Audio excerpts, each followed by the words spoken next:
RNE Audio. Descarga la app y disfruta de los programas de RNE y nuestros podcasts originales.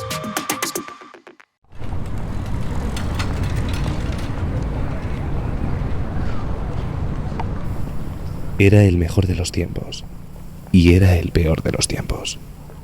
La edad de la sabiduría y también de la locura. La época de las creencias y de la incredulidad. La época de las creencias y de la incredulidad es el inicio de Historia de dos ciudades, la novela de Charles Dickens. Tan utilizado que nos da un poco de vergüenza volver a manosearlo, pero es que nos viene tan bien. En una palabra, aquella época era tan parecida a la actual que nuestras más notables autoridades insisten en que solo es aceptable la comparación en grado superlativo.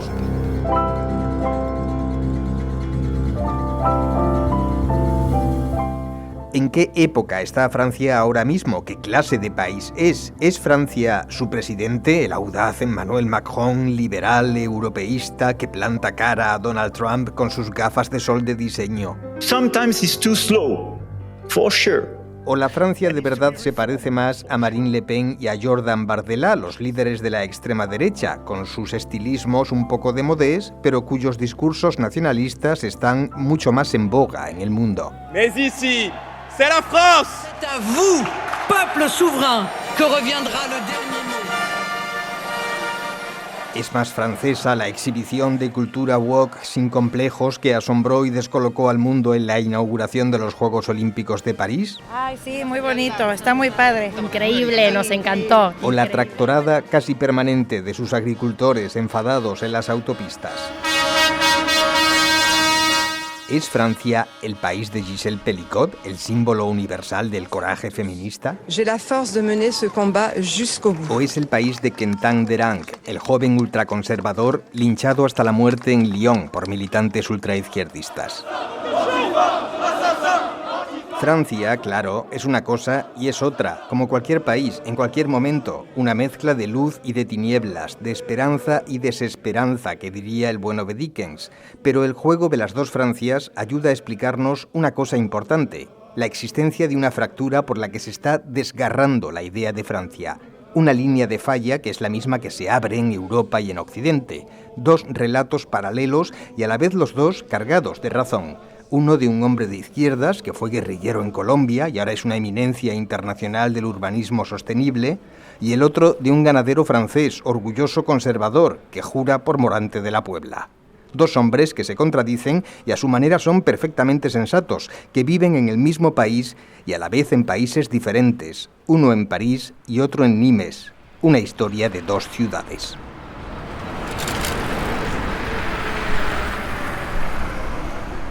Está esta imagen de París y yo diría globalmente de que en Francia la gente se mantiene un poco groñona, no sé si es la palabra. Aquí la gente nunca está contenta, cada vez que tiene más cosas no está contenta. Carlos Moreno es un urbanista reconocido en todo el mundo, el inventor del concepto de la ciudad de los 15 minutos, el ideólogo tras la profunda transformación de París durante la década de alcaldía de la socialista Anne Hidalgo. Restricción del tráfico, jardines en las calles, baños en el Sena, los carriles bici.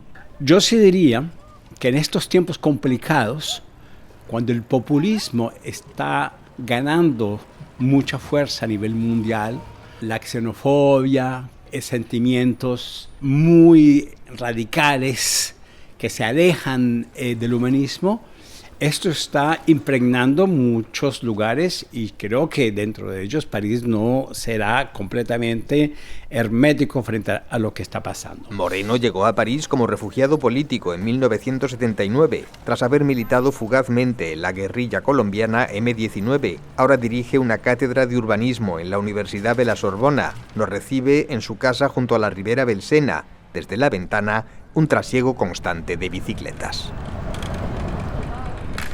Sí, claro, mira, estamos hablando de 1.300 kilómetros de pistas de bici separadas físicamente para estar en completa seguridad. Y cuando nos decían que no era posible, que París no era Ámsterdam, primero, Ámsterdam no era Ámsterdam tampoco, porque en los años 70 Ámsterdam era la ciudad del mundo con más muertes de niños por accidentes. Era la ciudad más accidentada del mundo. Y justamente porque hubo tantas muertes de niños, se creó un movimiento que 20 años después le dio masivamente a la ciudad esa tónica de bicis. Bueno, París es igual hoy en día, más aún, ese movimiento que es presente en todas las estaciones, que sea el invierno, que sea el verano, representa un modo de vida, una manera de relacionarse con la ciudad. Y es irreversible porque hay un cambio de mentalidad. Solo 1 de cada 3 hogares en París tiene actualmente coche. Solo 1 de cada 10 parisinos va a trabajar en coche. Hay más gente que va andando o en bicicleta.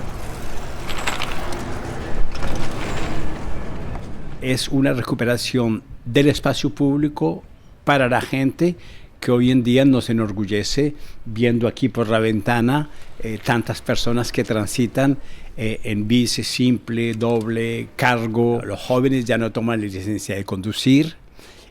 La tasa de propietarios de autos en París mismo es muy baja e inclusive en su periferia la tasa de utilización de automóvil ha bajado bastante. Entonces, en cambio, para llegar a Mas de Pavillon hace falta coche.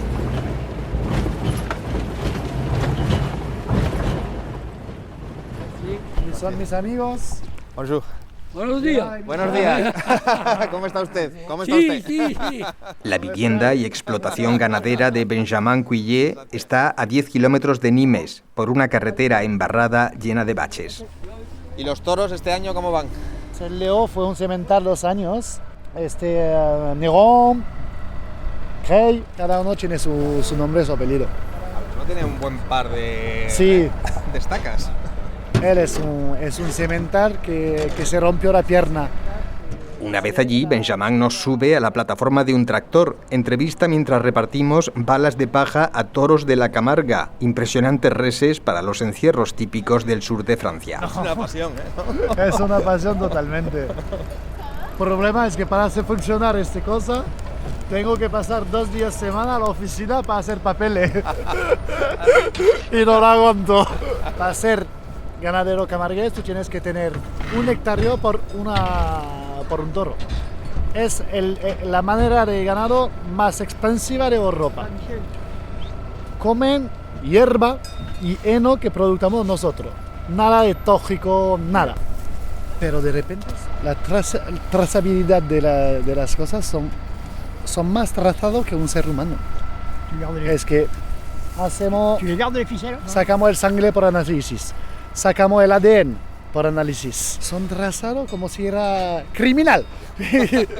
Y es la carne más natural del mundo. Y sí, el tiempo de burocracia son 2 días a semana. Sí, la gente agrícola de Francia está muy enfadada porque los políticos no la entienden. La Europa al principio era algo para proteger la agricultura. Y era una zona económica y vamos a proteger la agricultura francesa, española, italiana, lo que quiera. Y ahora creo que somos una Europa política, casi federal, y tenemos reglas que son tontas porque no se puede aplicar la regla a Suecia y a España, son países diferentes. Además tenemos ahora trato internacional, Mercosur, y la gente no se entera. ¿Por qué hacemos eso? No voy a hablar de toda Europa porque no la conozco, pero Francia somos un país de ganado. Somos el país de Europa de ganado. Y no está diciendo los políticos, vamos a quitar lo que hace Francia desde 2 siglos para importar carne de otro sitio. Me parece no es una buena idea y yo soy un poco conservador, pero cosa que funciona desde siglos en Europa, me parece que hay que guardarlo. Aceituna en España funciona desde... Entonces hay que protegerlo porque funciona. Carne de Francia funciona. Oh, montrez que vous avez du poids, madame. À l'unanimité, les députés, ils ont voté contre le Mercosur. Montrez que vous avez... La revuelta de los chalecos amarillos contra el impuesto a los carburantes, la de los agricultores contra el Pacto Verde y el Tratado de la Unión Europea con el Mercosur, la venganza contra París, de la Francia que no es París, está desde hace años en las noticias, en los estudios sociológicos o en esa otra forma de representación de la realidad que es la ficción. Los lectores de las novelas de Michel Houellebecq saben de lo que hablamos.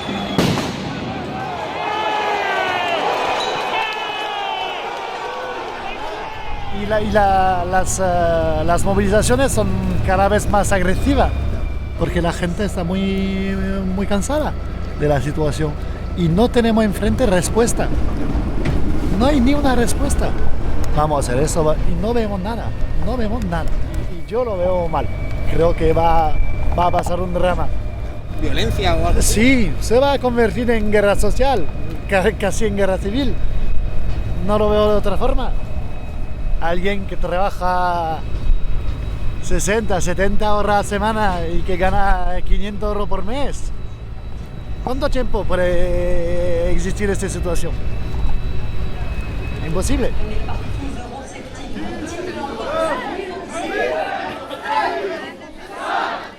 La oposición entre el centro y las provincias, ahora llamadas pudorosamente territorios, no lo explica todo, pero explica cosas. Atención a este dato de las elecciones europeas de 2024. La lista de Jordan Bardella y Le Pen ganó en 32.000 de los 35.000 municipios franceses. Fue la primera en el 93% del territorio.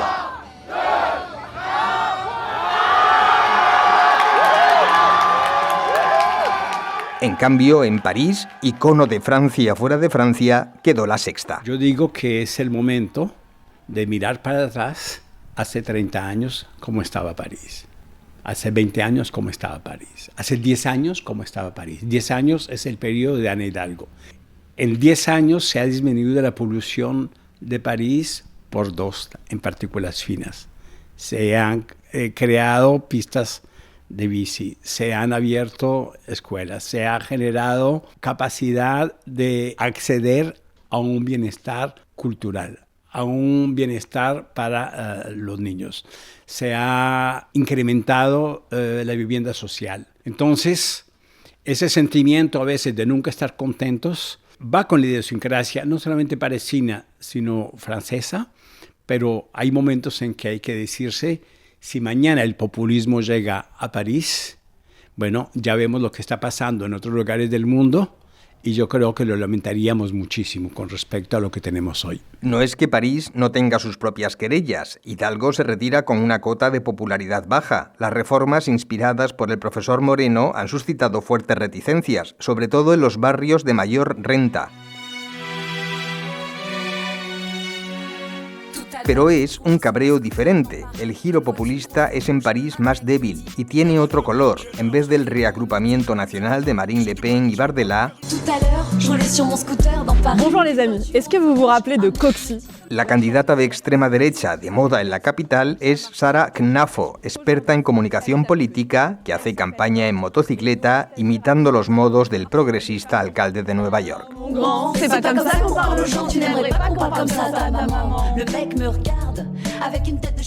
El París Oeste es un París rico, de lugares inclusive con baja densidad, con muy poquita vivienda social. El barrio Séptimo tiene 2.2%, tal vez 3% de vivienda social. El sector del este de París y el noreste llega hasta 40% de vivienda social. Y se puede observar que París tiene hacia el oeste, efectivamente, mayoritariamente, gente con una cierta oposición a la transformación de París, con la nostalgia del París del siglo XX, del París de los autos, ausencia de vivienda social. Y el este de París tiene un París mucho más popular, un París con mucha más inmigración, un París mucho más diverso, un París de un cierto cosmopolitismo. Ceci est une Renault 14. Pour 150 francs par mois, vous pouvez avoir une 2 chevaux Citroën. Qu'est-ce que tu lui trouves à ton Peugeot? Un choque entre barrios y entre generaciones. Cuando los sondeos preguntan a los parisinos menores de 35 años, una amplia mayoría celebra los cambios en la ciudad. cuando preguntan a los mayores de 70 años, la mayoría los ve mal o muy mal. Una cierta categoría de personas de más edad, como ha evocado, tienen la nostalgia de ese París antiguo en el que ibas en tu auto hasta comprar el pan, y a la escuela a los hijos o nietos los llevabas delante de la escuela en auto. Hoy en día no es posible porque la escuela, ya la calle, no es accesible en autos. Esa nostalgia es uno de los elementos de lo que estamos llamando un conservatismo ideológico y un conservatismo social que se enfrenta a las transiciones de un mundo que son inevitables si queremos un mundo de baja contaminación, de bajo carbono, que preserve el clima y que preserve la calidad de vida.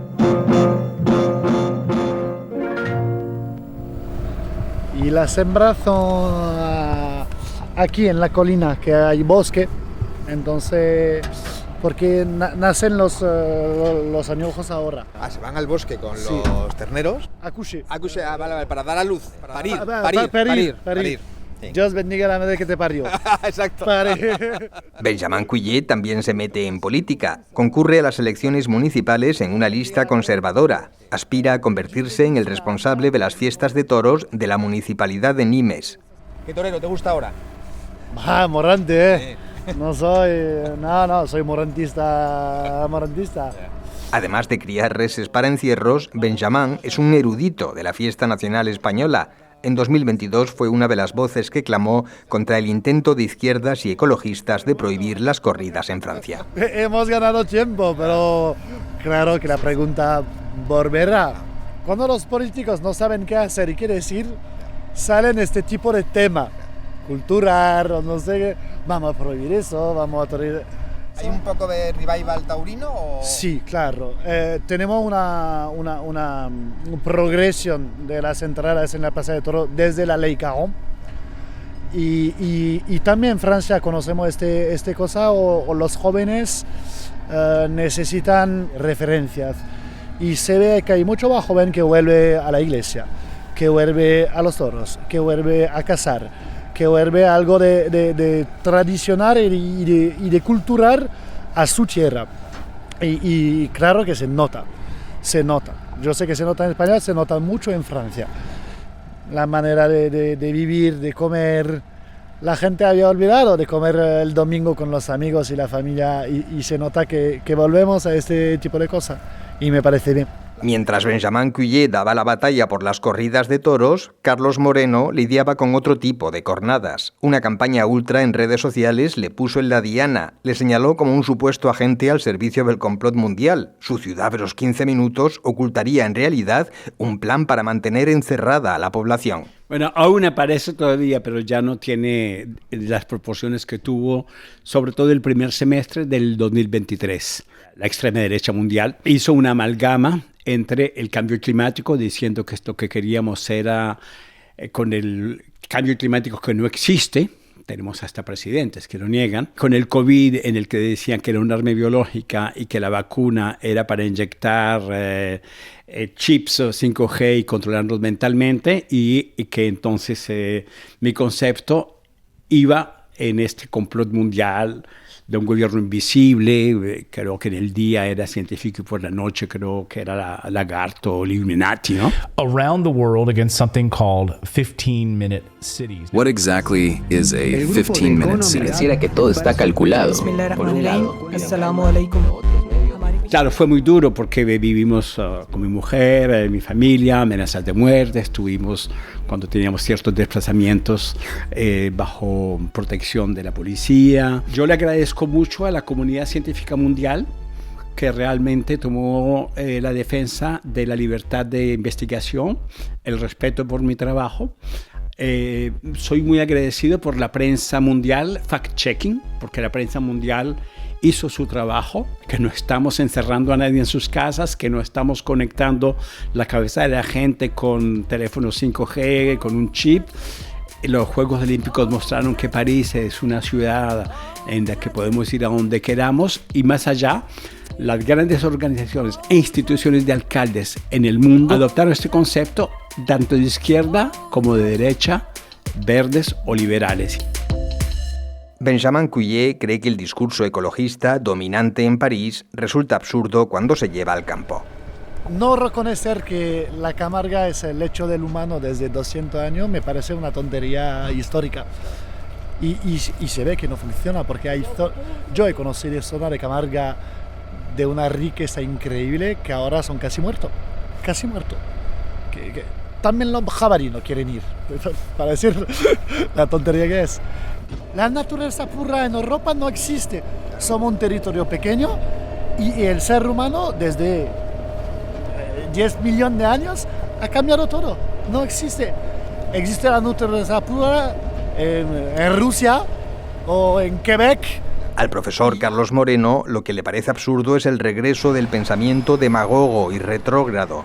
Como científico, pero igualmente como ciudadano, considero que estamos viviendo una época muy dura, terrible, cuando el cambio climático es considerado, porque cae mucha nieve, como algo que no existe. Está nevando mucho, entonces, ¿dónde está el cambio climático? O sea, se confunde muchas veces meteorología y clima. La meteorología es lo que pasa hoy. Hay neblina, pero ¿qué se pasa? Es que nos estamos quitando nuestra manera de vivir, somos franceses y entonces la gente se gira para votar Le Pen porque dice que va a defender la cultura francesa. Un filósofo polaco, Schopenhauer, cuando hablaba de la innovación, decía que la innovación tiene 3 fases. La primera, haces algo y te dicen que eres un loco. La segunda, te dicen, eso nunca va a funcionar. Y la tercera, cuando se haya vuelto muy popular, dicen, pero eso era evidente, siempre ha sido así. Pero son cambios que hacemos, son muy importantes en un tiempo muy corto, sin saber lo que va a pasar en el futuro. Como manera de pensar y como filosofía, me pareció una tontería. Un filósofo italiano, Antonio Gramsci, que murió en la cárcel además en Italia, él decía, estamos ante un mundo que no quiere morir y ante un mundo que está con dificultad para nacer. Y en ese claro oscuro aparecen monstruos. Yo creo que esa fórmula de los años 37 tal vez es hoy en día de actualidad en el 2025. Es un mundo distinto.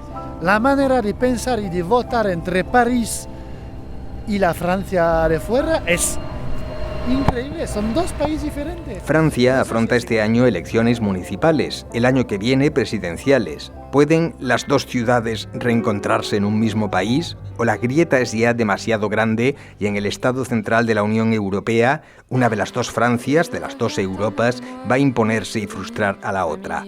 Es el mejor y es el peor de los tiempos. Douce France, cher pays de mon enfance, bercé de tendre insouciance, je t'ai gardé dans mon cœur.